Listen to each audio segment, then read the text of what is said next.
제목이 성탄 찬송을 위한 준비된 자들이라는 말씀입니다. 우리가 이제 돌아오는 금요일이 이제 성탄절이죠. 코로나 때문에 올 한 해가 많이 힘들었습니다. 많이 힘들고 많이 지치고 어려운 과정 가운데도 우리가 참 소망이 있는 건 하나님께서 그 가운데도 시간은 지나게 하시고 그 시간 속에서 우리가 마땅히 기뻐해야 할, 마땅히 찬양해야 할 이 성탄의 날은 또 다가오는 것입니다. 하나님께서는 이 성탄절에 대한 것을 우리 모든 이에게 절기로 주셨다라는 것은 언제나 그때를 기념해서 다시금 우리 마음에 참된 기쁨, 우리 주 예수 그리스도 메시아가 오시는 참된 기쁨을 깨달으라고 하는 것입니다. 근데 그게 지금 우리뿐만 아니라 우리 전에 특별히 누가복음을 통해서 이 예수님의 오실 날을 미리부터 그 가족 단위에서 이미 준비하고 찬양하게 하셨던 성령의 역사가 나타나는 말씀이 오늘 누가복음의 말씀입니다. 이 말씀은 사실 절수는 굉장히 많은데 일종의 드라마처럼 구성이 돼 있어요. 그 스토리가 예수님이 탄생하기 전에 앞에 이야기가 어떻게 됐었는가를 가장 드라마틱하게 표현하고 보여주고 있는 게 이 누가복음 1장입니다. 그래서 이 누가복음 1장의 본문은 짧게 거기를 읽었는데 우리가 이 누가복음에서 하나님께서는 세 명의 찬양을 받으세요. 엄밀히 따지면 네 명입니다. 네 명의 찬양을 받으십니다. 그래서 두드러지게 표현되는 것은 세 명인 것처럼 보이지만 네 명의 찬양을 받으시는 거예요. 그게 첫 번째가 엘리사벳과 세례 요한의 찬양을 받으십니다. 엘리사벳이 복중에 세례 요한을 잉태했을 때 세례 요한이 복중에 뛰노는 모습을 우리가 본문에서 읽은 바와 같이 나타납니다. 뿐만 아니라 예수 그리스도의 어머니 되시는 마리아의 찬양을 하나님께서는 미리 예비하여서 받으십니다. 그리고 마지막 사가랴의 찬양을 받으십니다. 우리가 이 찬양에 대한 부분이 어떻게 이루어지는지를 좀 본문을 통해서 보겠는데요. 먼저 누가복음 5장에 보시면 예수님이 탄생하시던 그 상황 가운데의 배경이 좀 나타납니다. 5절에 유대 왕 헤롯 때에 이제 헤롯 왕은 지금 누가복음 시작부터 뒤에 이제 사사기 사도행전 사도행전까지 쭉 보면 헤롯 왕이 계속 많이 나오거든요. 근데 그 헤롯 왕이 실제는 다 같은 헤롯 왕은 아닙니다. 헤롯 대왕도 있고 지금 초반에 나오는 것은 헤롯 대왕이고 그 위에서는 헤롯의 아들도 이제 나중에 땅을 분배해 주거든요. 그래서 여러 헤롯 왕이 나오는데 그 중에 이제 여기서 나오는 헤롯 왕은 이제 헤롯 대왕을 얘기하는 겁니다. 그래서 헤롯 때에 아비야 반열에 제사장 한 사람이 있었으니 이름은 사가랴요 그의 아내는 아론의 자손이니 이름은 엘리사벳이라. 그러니까 둘 다 아론의 자손입니다. 아론의 자손의 가문에 이제 부부 있는데 제사장 가문이에요. 제사장 가문이고 그래서 이 두 사람이 하나님 앞에 의인이니 주의 모든 계명과 규례대로 흠이 없이 행하더라. 우리가 여기서 이 사가랴와 엘리사벳 부부에게 세례 요한이 나올 것을 지금 예비해 주기 전인데 여기에서 사가랴와 엘리사벳을 의인이다라고 표현을 하고 있습니다. 여기서 말하는 의인이다 표현할 때는 우리가 앞에서 성경의 구약 성경에서 나타나는 누구를 그렇게 얘기합니까? 대표적으로 이제 노아, 모세, 아브라함 이렇게 의인이라고 말할 때와 같은 표현이에요. 다윗을 얘기할 때와 같은 표현입니다. 이들의 공통적인 특징은 오실 메시아를 믿은 사람들이에요. 지금 이 말씀에 이 부분을 명시하고 있는 게 굉장히 의미가 있습니다. 왜냐하면 지금 현재 누가복음 1장 우리가 오늘 다루고 있는 이 본문은 정확하게 오실 예수 그리스도의 탄생을 미리 준비하는 과정 가운데 인물들입니다. 그리고 준비하는 과정 가운데 인물들이 어떠한 찬양을 드리게 되는지 그 찬양이 성령을 통해서 어떻게 드려지게 되는지를 지금 보여주는 상황입니다. 그래서 여기에서 의인이라고 말할 때 이 의인은 바리새인들이 말한 것 같은 그냥 내가 의인이다, 내가 율법 다 지켰다 이런 의미에 앞서서 오실 메시아를 기다리는 자들이었다라는 것이 더 중점적인 의미입니다. 그리고 오실 메시아를 기다리는 자는 사실상 바리새인들과 서기관들이 말했던 율법을 다 지켜나가는 것은 굉장히 부차적인 거예요. 오실 메시아를 기다리는 자들이 마땅히 행해야 될 바들입니다. 그래서 이 사가랴와 엘리사벳도 그 말씀을 다 순종한 자들입니다. 하나님의 말씀을 철저하게 그 율법대로 철저하게 순종해 나갔던 자들임이 같이 표현되고 있는 거죠. 중의적인 의미인데 사실은 우리가 이걸 분명히 알아야 돼요. 내가 예수 그리스도를 믿는 사람이라고 한다면, 예수 그리스도의 은혜 안에 있는 사람이라고 한다면 우리의 삶에 순종의 삶이 마땅히 따라 나와야 된다는 겁니다. 예수 그리스도를 믿는 믿음 안에서 우리가 의인되었다 칭함받은, 예수 그리스도의 의의 옷을 덧입은 그 칭의로 우리가 구원 얻은 우리들의 삶은 반드시 오늘보다는 내일이 더 그리스도를 닮아야 됩니다. 그래서 점점 내가 말씀을 깨달으면 깨달을수록 이미 우리를 의인으로 세우신 예수 그리스도를 닮아서 그 예수 그리스도께서 보내주신 성령의 인도를 따라서 우리는 예수님 말씀대로 순종하는 자들이 되어야 된다는 겁니다. 그런 의미를 두 가지 다 포함한 의인들이에요. 그러니까 사실상 이 사가랴와 엘리사벳은 굉장히 존중받을 만한 인물들입니다. 오실 메시아를 믿었고 그 메시아를 기다리는 믿음 가운데 온전히 말씀대로 하나님 뜻대로 순종한 자들이죠. 그래서 이들을 의인이라고 표현하는 그들을 이야기할 때 엘리사벳이 잉태하지 못하는 자임을 7절에 말해주고 있습니다. 근데 나이도 많아요. 누가 생각납니까? 사라가 생각이 납니다.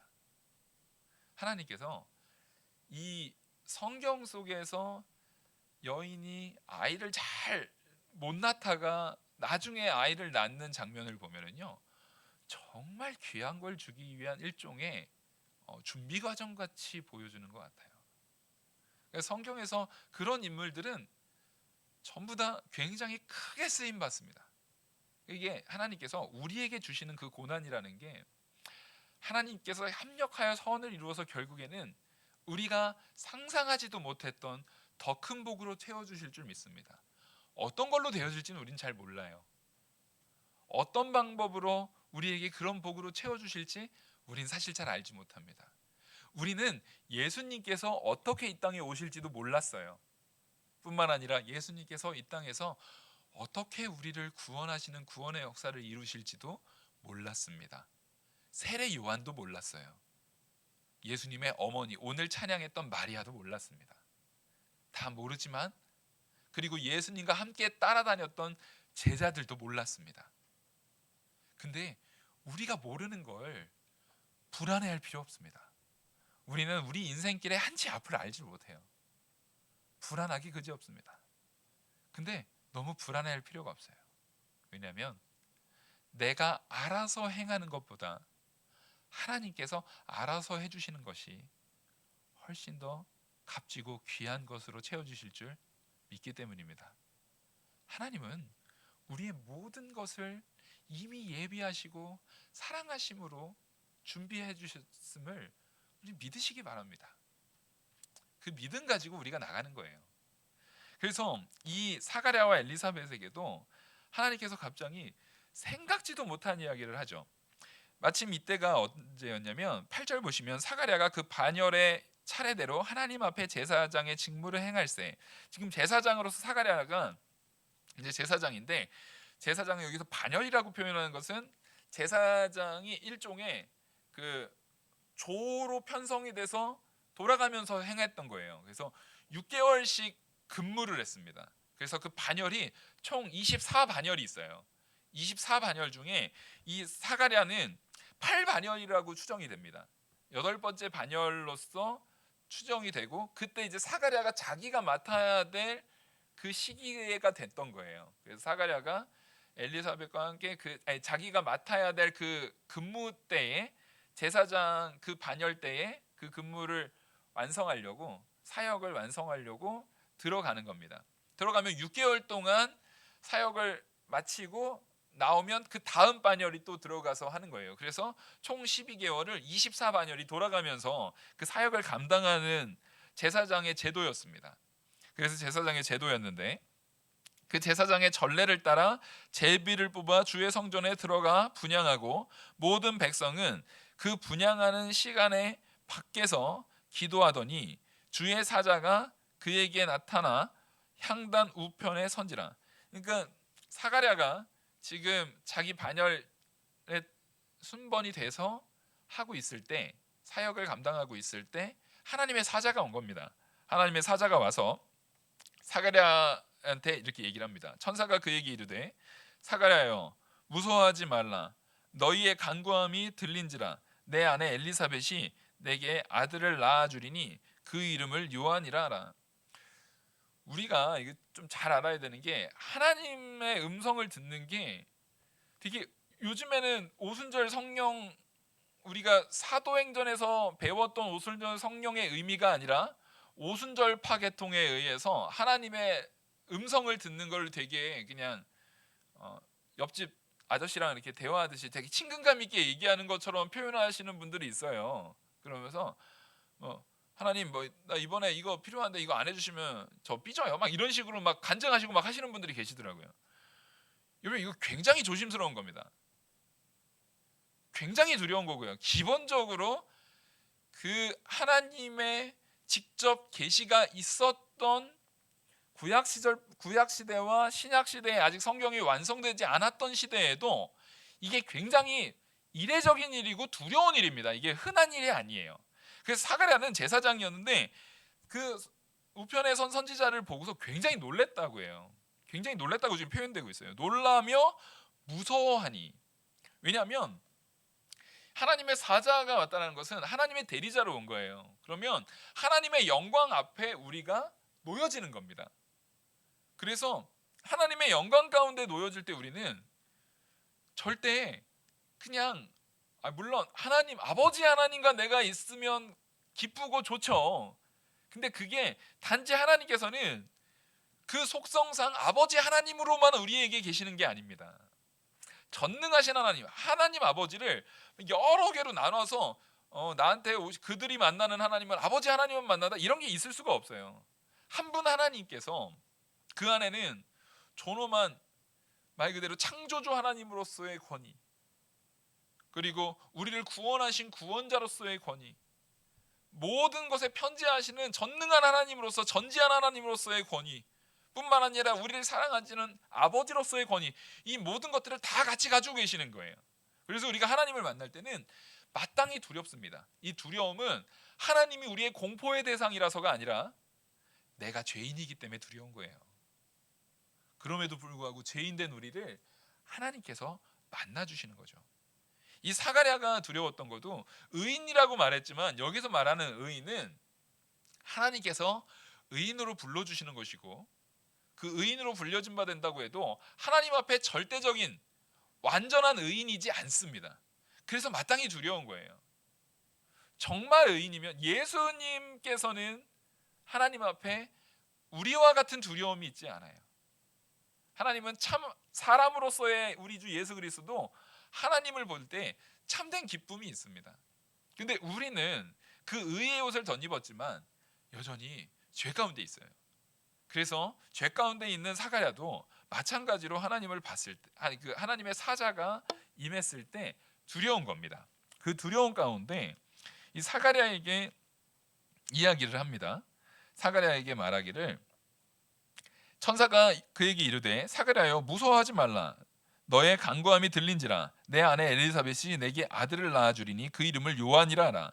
너도 기뻐하고 즐거워할 것이요 많은 사람도 그의 태어남을 기뻐하리니 이는 그가 주 앞에 큰 자가 되며 포도주나 독한 술을 마시지 아니하며 모태로부터 성령의 충만함을 받아 이스라엘 자손을 주 곧 그들의 하나님께로 많이 돌아오게 하겠습니다.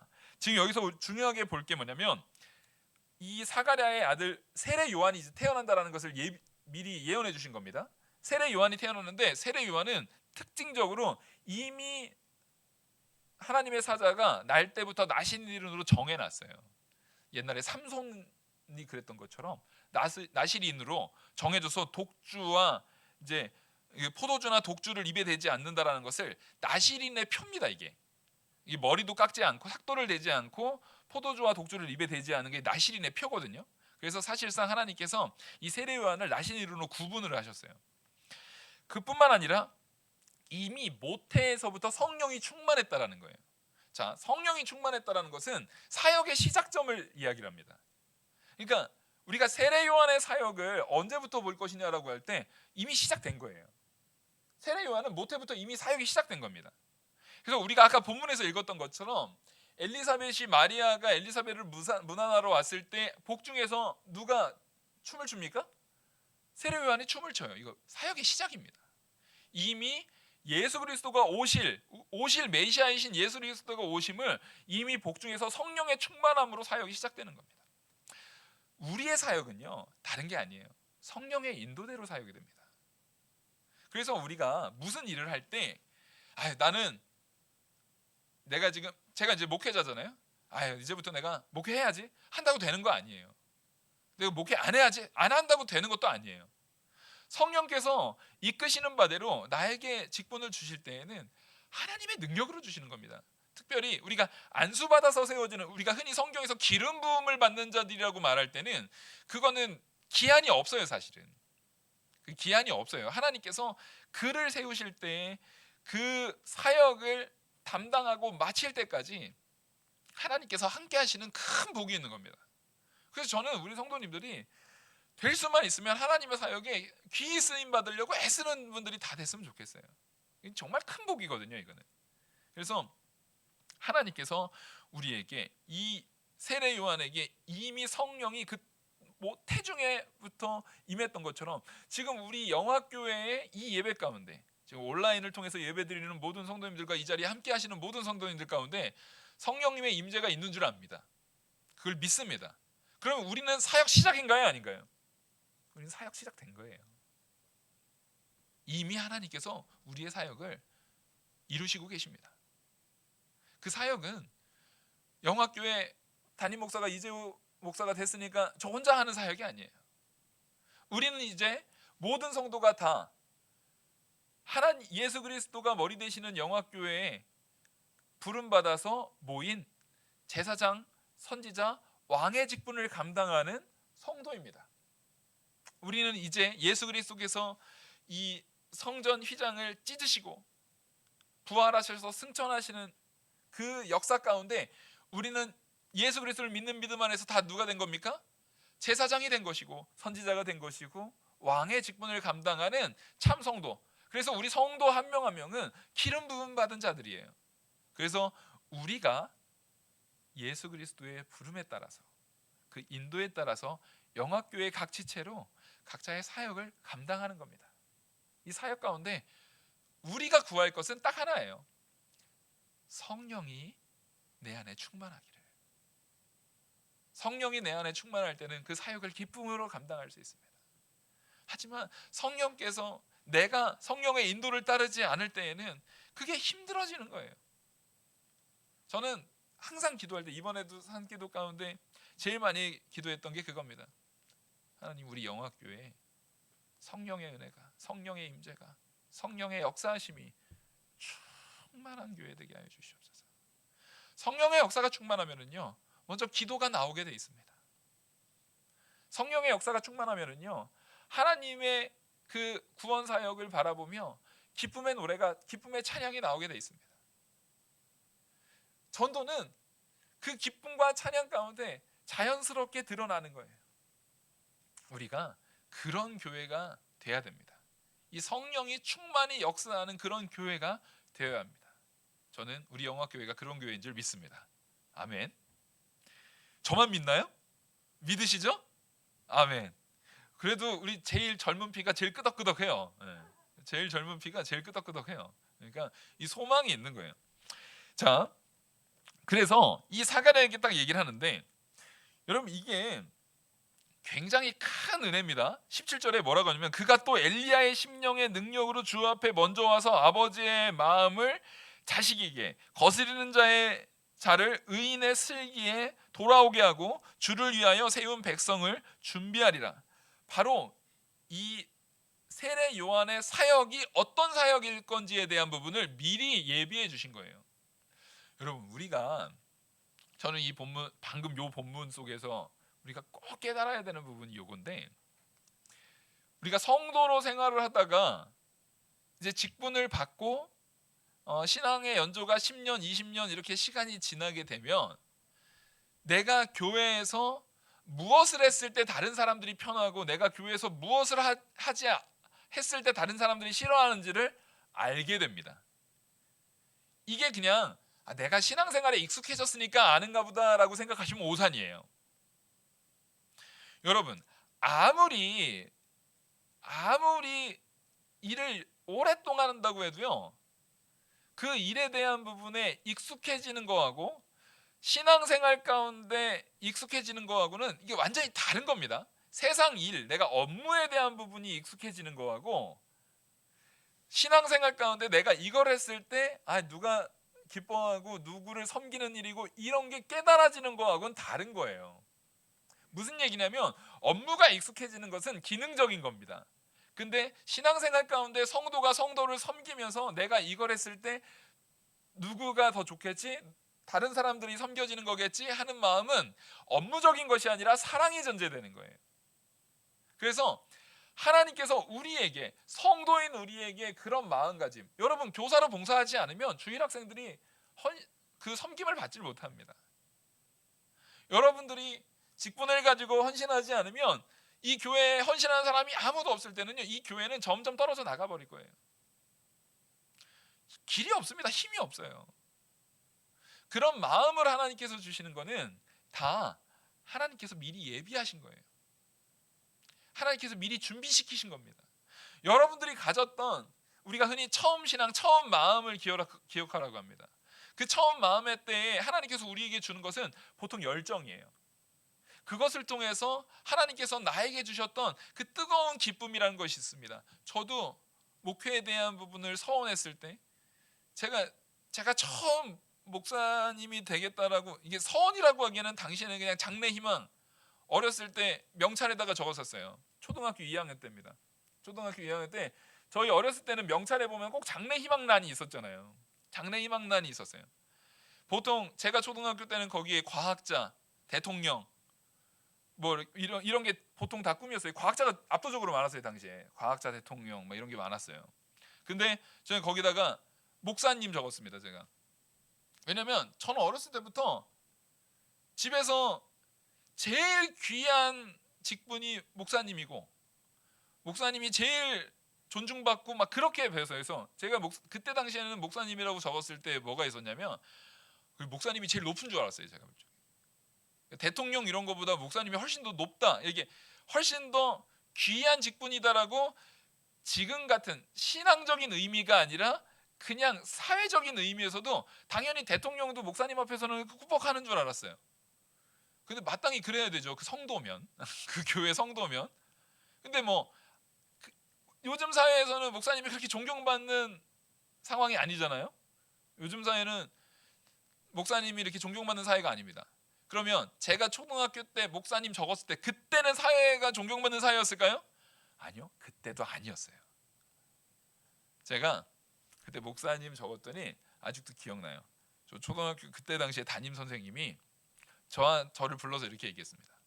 재호야, 장래희망에는 그런 거 적는 거 아니야.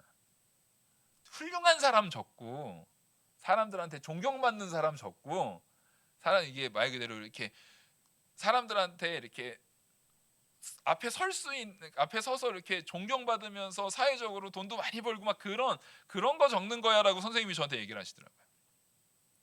그래서 저는 목사님이라고 이렇게 말 그대로 고집을 폈습니다.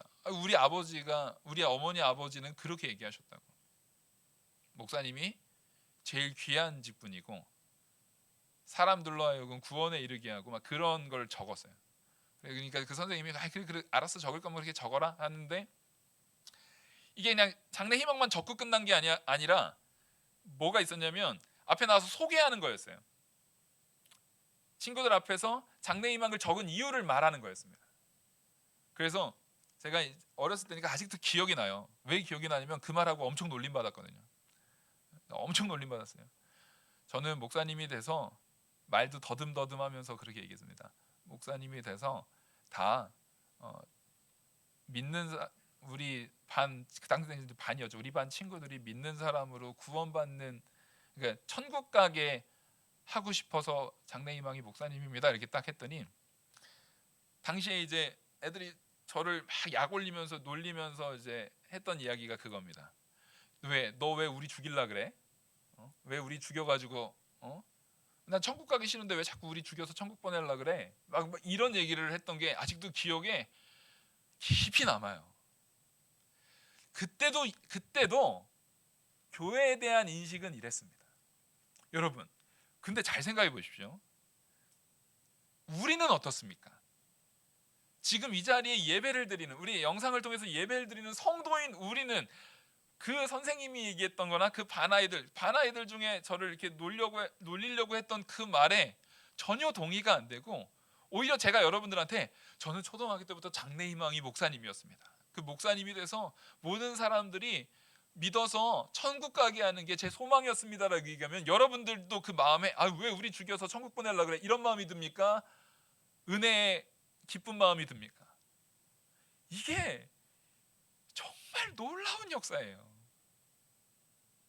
믿지 않는 사람들한테는 그게 비아냥거리가 되는데, 성령께서 우리를 주장하셔서 우리를 믿게 하셔서 우리를 붙드시는 그 역사를 체험하고 그 성령의 인도를 받는 우리에게는 그 말이 정말 기쁜 말이에요. 여러분 생각해 보십시오. 여러분들의 손주가, 초등학교 2학년짜리 손주가 그렇게 말했다라고 생각해 보세요. 우리 권사님들 한번 상상해 보세요. 안 기쁘십니까? 우리 권사님들은 기뻐요. 근데 그 부모가, 전혀 믿음이 없는 부모가 그런 얘기를 들을 때는 싫어요. 이거는 그냥 우연이 아닙니다. 우리가 예수님의 탄생, 이제 성탄절이 곧 다가와요. 예수님의 탄생이 있는 그날을 찬양하고 싶다고 해서 마음껏 찬양할 수 있는 자들이 아닙니다. 하나님께서 우리를 택했기 때문에 찬양할 수 있는 거예요. 하나님께서 우리를 불러 모으셨기 때문에 우리가 찬양할 수 있는 놀라운 직분을 받은 겁니다. 그 은혜의 직분을 우리가 누리는 겁니다. 그 기쁨을 좀, 이 세례 요한에게 줬던 이 기쁨의 사역, 그 사역을 하나님께서 지정해 주셨듯이 우리 성도 한 명 한 명에게 각자의 직분에 따라, 목사에게, 장로에게, 권사에게, 집사에게, 성도에게 하나님께서 주시는 그 모든 직분에 따라서 정말 참된 기쁨을 좀 누렸으면 좋겠어요. 이거 하나님께서 주시는 겁니다. 하나님께서 우리에게 역사하신 내용이에요. 그래서 그것을 세례 요한은 마지막까지 감당하면서 뭐 하기까지요? 자기의 목이 잘려서 소반위에 얹어졌어요. 그때까지 세례 요한은 기쁨으로 감당하고 하나님께서 그의 순교를 굉장히 높이십니다. 굉장히 귀히 여기십니다. 그 자녀가 사가랴의 가정에 나왔어요. 그래서 사가랴가 이 말씀을 딱 들으면 우리의 반응은 어떻게 돼요? 어우, 감사합니다. 하나님 감사합니다. 기뻐해야 될 것 같은데 사가랴가 이렇게 말합니다. 천사에게 이르되 내가 이것을 어떻게 할리오? 내가 늙고 안 해도 나이가 많으니이다. 보통 우리가 제사장, 또 앞에 의인이라고 돼 있잖아요. 의인이라고 돼 있고 모든 것이 다 믿음 좋으신 분으로 쫙 앞에 전개가 됐어요. 얼마나 믿음 좋았으면 하나님께서도 그 태중에 세례 요한을 주려고 하는 세례 요한의 아버지 아닙니까? 아버지. 근데 듣자마자 어떻게 해요? 의심합니다. 듣자마자 의심합니다. 기드온이 하나님의 말씀을 듣고도 의심했던 것처럼 의심을 합니다. 여러분, 이게 사가랴가 악하다기보다 이게 사람이라고 하면은 이게 정상일 수 있어요. 내가 나이가 많잖아요. 내가 이미 늙었잖아요. 이미 아이를 포기한 지가 오래됐잖아요. 그거를 천사가 와서 말해준다고 해도 우리는 자꾸만 내 상식선에서 생각을 합니다. 자꾸만 내 상식선에서 모든 것을 판단하려고 해요. 하나님께서는 우리의 상식을 깨주시는 거예요. 저는 이번에 상기도 가서 하나님 앞에 아까 그 했던 성령이 충만한 교회가 되게 해달라는 거에 제일 중요한 캐치프레이즈가 그 제일 중요한 표어가 그거였습니다. 하나님께서 저를 영화교회에 오게 하셨으면 부흥도 허락해 주십시오.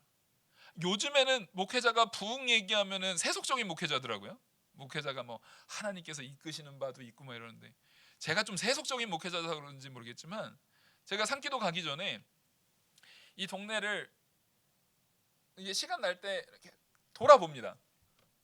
이쪽 총신대 쪽으로도 한번 가봤고 저쪽 사당 쪽으로도 한번 가봤고 요 뒤에 3.1공원 옆으로 지나서 아파트 단지가 정말 많더라고요. 그쪽으로도 걸어가 봤습니다. 아니 요 3.1공원 뒤쪽으로 가니까 거기는 위례보다 더 아파트 단지가 더 높고 더 많더라고요. 그리고 다 주거지예요. 그래서 제가 그 돌면서 이제 하나님 앞에 이제 걸어가면서 하나님께서 주여 이게 부담이 너무 큽니다. 무슨 부담이냐면 하나님 우리 교단에 제가 우리 교단의 교회들 위치랑 그런 거 다 알죠. 다 아는데 우리 영화교회만큼 서울 한복판에 이렇게 사람도 많이 오고 옆에 유동인구도 많고 또 유동인구가 많으면 보통 주택단지가 없어야 되는데 바로 10분도 안 되는 5분만 걸어가면 아파트 단지가 이렇게 많아요. 이렇게 사람들이 오기에 너무 좋은 위치, 정말 이 좋은 위치에서 부흥이 안 되면 제가 실력이 없는 거 아닙니까? 그 마음이 그냥 나오더라고요. 이거는 변명의 여지가 없어요. 변명의 여지가 없더라고요, 이게.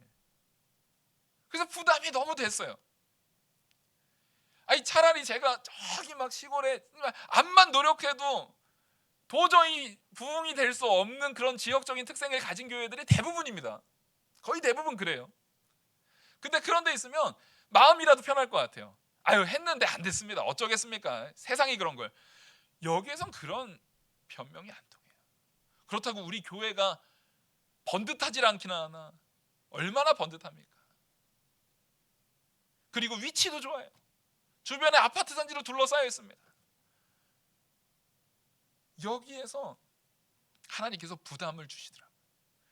그 부담을 주시면서 하시는 내용이 뭐냐면 기도할 때 하나님 정말 여기에 하나님께서 보내주셨으면 이 영화교회 2021년도에는 2021년도 그걸 떠나서 지금 이 순간부터는 부흥의 원년으로 삼아 주시옵소서. 그 기도했습니다. 이 기도가 저만의 고백입니까? 우리 영화교회 전체의 고백입니까? 영화교회 전체의 고백인 줄 믿습니다. 아멘. 저 정말 그 기도할 때 처음에는 너무 부담이 됐어요. 근데 그 기도를 하고 사실상 말씀을 준비하면서 원래 오늘 말씀에 대한 내용이 우리가 그 권사 취임 예배로 하려고 했었잖아요. 그 말씀을 막 준비했었습니다. 이 누가복음 말씀은 성탄절 말씀을 준비하려고 성탄절 관련된 그 말씀에 대한 부분을 사복음서 다 읽고 이사야 읽고 계속 읽고 있는 과정 가운데 이 누가복음 오늘 본문, 이 본문이 너무나 저한테 와닿는 거예요. 왜 와닿냐면 바로 요것 때문입니다. 사가랴가 믿지 못했다라는 거예요. 사가랴가 그 믿음 좋은 사람이 믿지 못했어요. 그럴 수밖에 없었던 거예요. 믿어지지가 않아요. 아무리 아파트 단지에 쌓여 있어도 요즘에 교회 이미지가 얼마나 나쁘고 사람들이 교회를 얼마나 싫어하고 교회 오는 거 얼마나 싫어하고 요즘 교회 이미지 자체가 완전히 바닥을 찍고 목회자 되면은 욕이나 먹는 그런 세상에 전도가 됩니까? 전도지 아파트 단지에 들어가려고 해도 전도하려고 들어간다고 하면 경비가 막는 상황이에요. 근데 전도가 됩니까? 라고 말할 때 하나님께서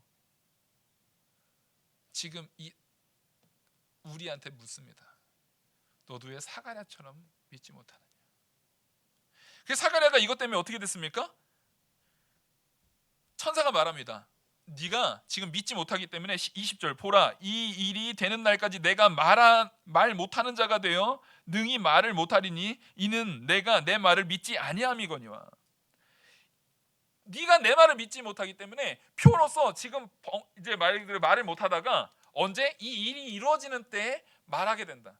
바로 뒤에 이제 나옵니다. 세례 요한이 탄생을 해요. 세례 요한이 태어날 때 세례 요한의 이름 짓는 문제 때문에 서로 논쟁이 있습니다.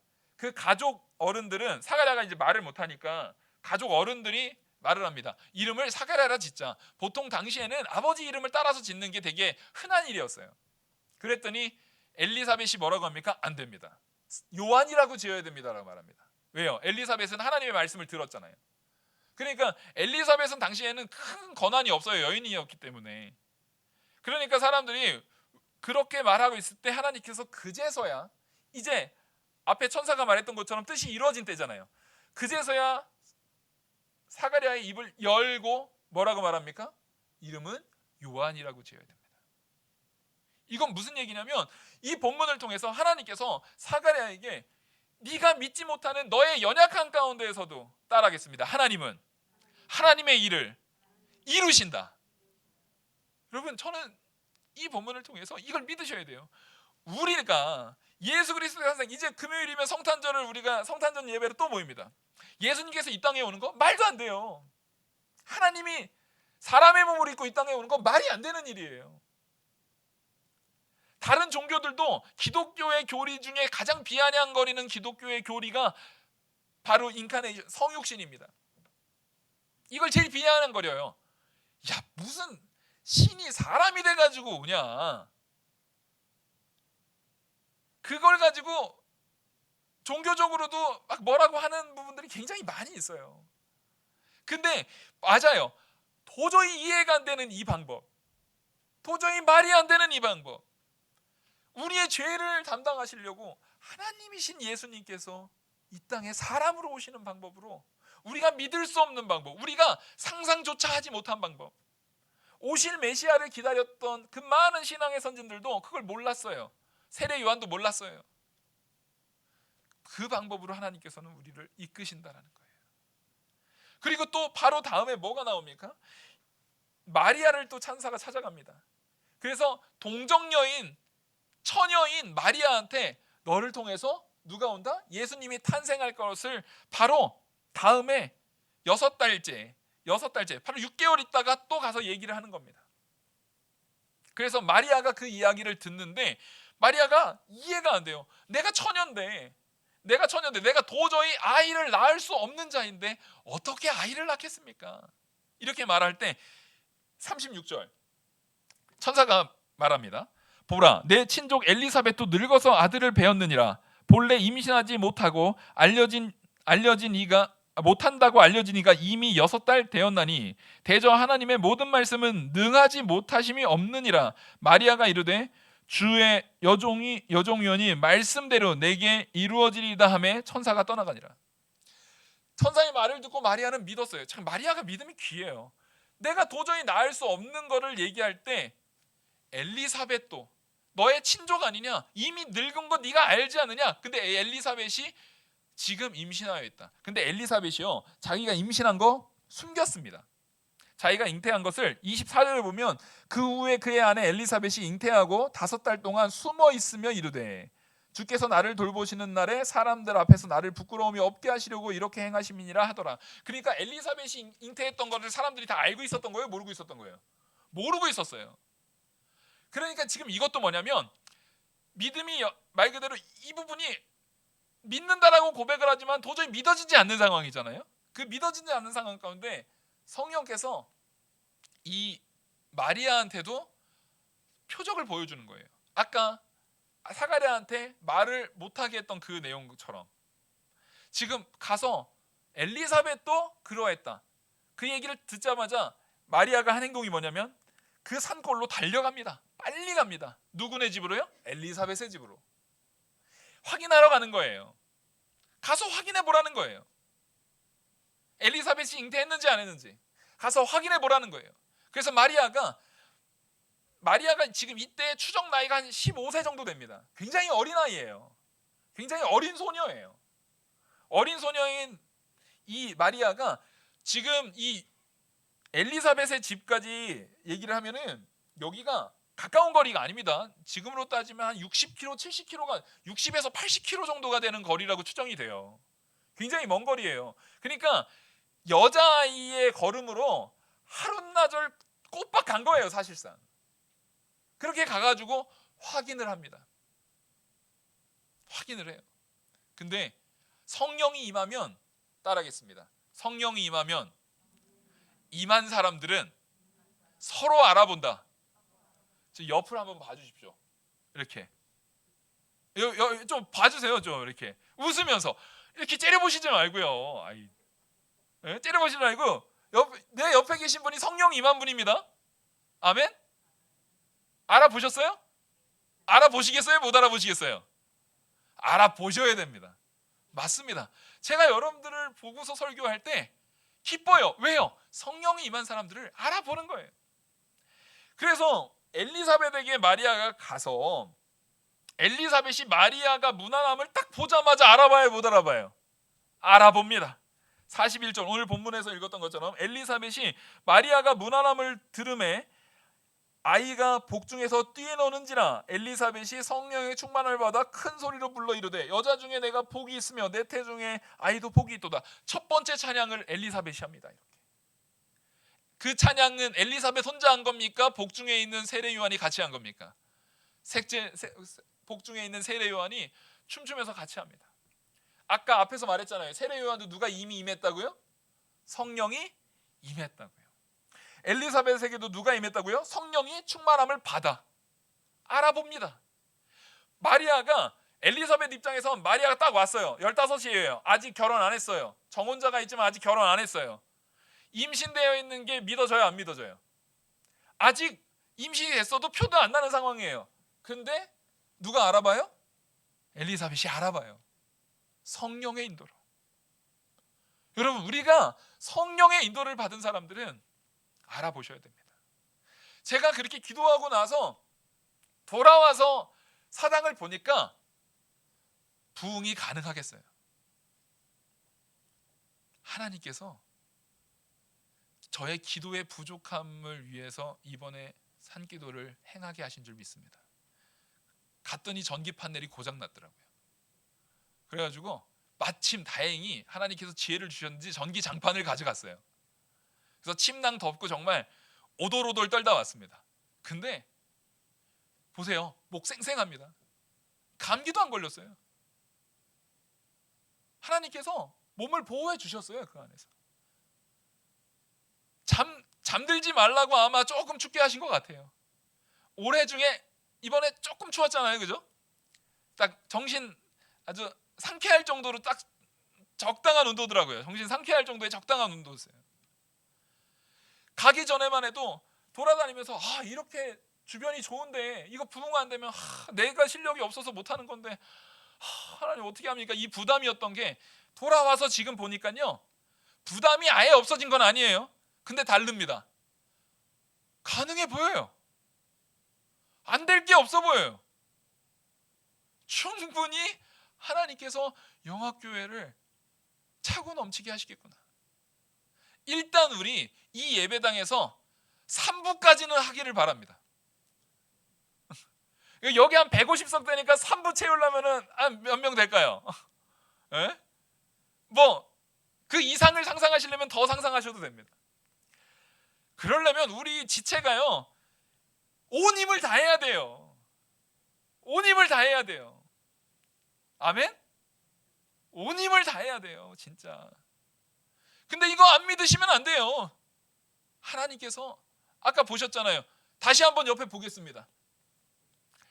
좀 보세요. 웃으면서 성령으로 서로 알아보세요 좀. 이분들이 뭐 하실 분이냐면요, 이분들이 같이 힘 합해서 이거를 하나님의 역사를 이룰 분들이에요. 우리 방송으로 설교 보신 분들도 서로 보셔야 돼요. 가족. 그리고 그분들은 제 얼굴 보이시잖아요. 저 보세요. 같이 이룰 사람들입니다. 하나님께서 이거를 엘리사벳에게 보이게 하신 거예요.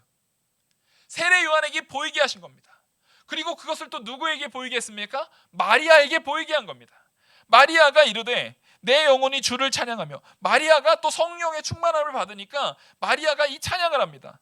마리아의 찬양 제가 한번 쭉 읽어드리겠습니다. 내 영혼이 주를 찬양하며 내 마음이 하나님 내 구주를 기뻐하였음은 그의 여종의 비천함을 돌보셨음이라. 보라 이제 후로는 만세의 날을 복있다 일컬이로다. 자기 스스로를 낮춥니다. 겸손하게 자기를 바라봐요. 근데 나를 통해서 하나님께서 나를 높이실 뿐만 아니라 나를 통해서 구주를 낳게 하심으로 내 이름이 들린다라는 거예요. 이게 내가 이럴 사람이야 된 게 아니라 나는 비천한 자지만 누가 사용하시니까?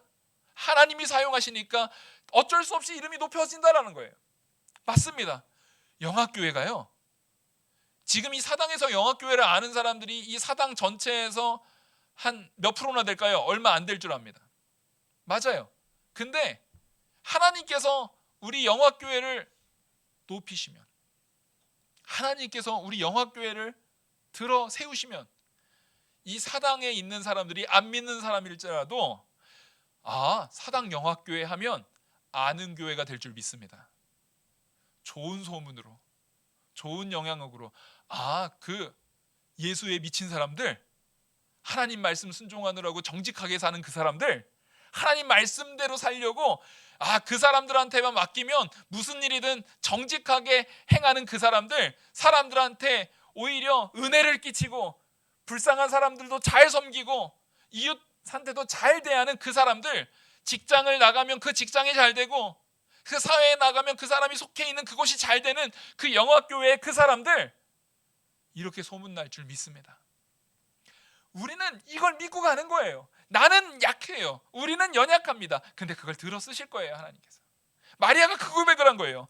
긍휼하심이 두려워하는 자에게 대대로 이르는도다. 그의 팔로 힘을 보이사 마음의 생각이 교만한 자들을 흩으셨고 권세 있는 자들이 그 위에 내리치셨으며 비천한 자를 높이셨고 줄이는 자를 좋은 것으로 배불리셨으며 부자는 빈손으로 보내셨도다. 그 종이 이스라엘을 도우사 긍휼히 여기시고 기억하시되 우리 조상에게 말씀하신 것 같이 아브라함과 그 자손에게 영원히 하시리로다. 아멘.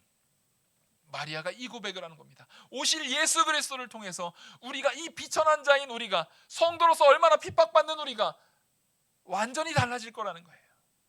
지금 교회가 세상을 통해서 핍박받는 거 두려워하지 마십시오.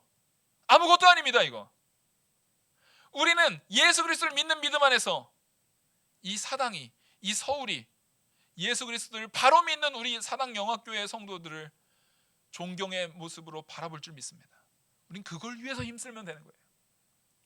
그리고 마지막 찬양은 누구의 찬양입니까? 앞에 믿지 못해서 벙어리가 됐던, 말 못하는 자가 됐던 사가랴가 이렇게 찬송을 합니다. 자기 아들 이름을 요한이라고 쓰라고 한 다음에 사가랴가, 그 붙인 사가랴가 67절입니다. 성령의 충만함을 받아 예언하여 이르되.